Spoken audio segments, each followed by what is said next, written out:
Okay, Assalamualaikum. We continue again. Alright. So this is for event number 3. Alright, so this is analysis for event number 3. Okay, so basically, so this is the plate with event number 3. So this event number 3, yeah. Okay. So basically, so this is the centroid, and then this the external load, which we already resolve it into y and x, right?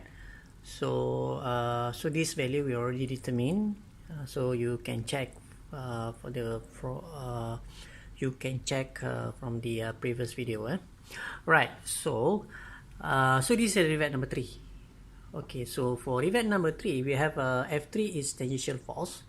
So tangential force is upward like this, the direction, because from this F3 we can actually create a moment to the centroid, and then it will create a anti-clockwise, because the moment is a clockwise direction. So F3 will create a reaction to the moment M, so it will create a anti-clockwise moment.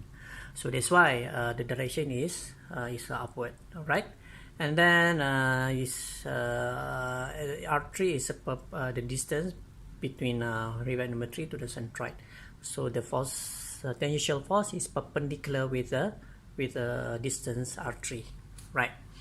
So if we take the rivet 3 as for free body diagram, so this rivet number 3, and then the forces we have px over 4, and this is a reaction direction force in x, so is to the right, because the load, external load, is to the left, so here to the right.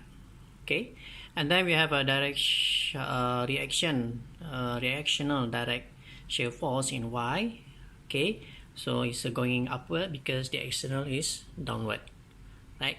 Because external downward, so the reaction must be upward.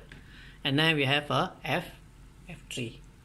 Okay, so this is a F3. Okay, because it's for event number 3. Okay, right. So from this free body diagram, we can actually determine summation of forces in x. So we only have px over 4, right? And then we have a summation of forces, summation of force in y, right? So because we have py over 4 upward and also f3 upward, so we have two positive value.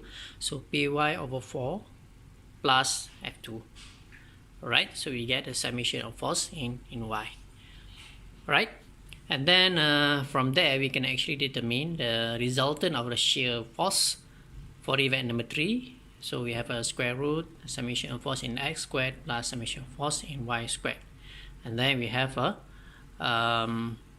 resultant of the shear force for event number 3.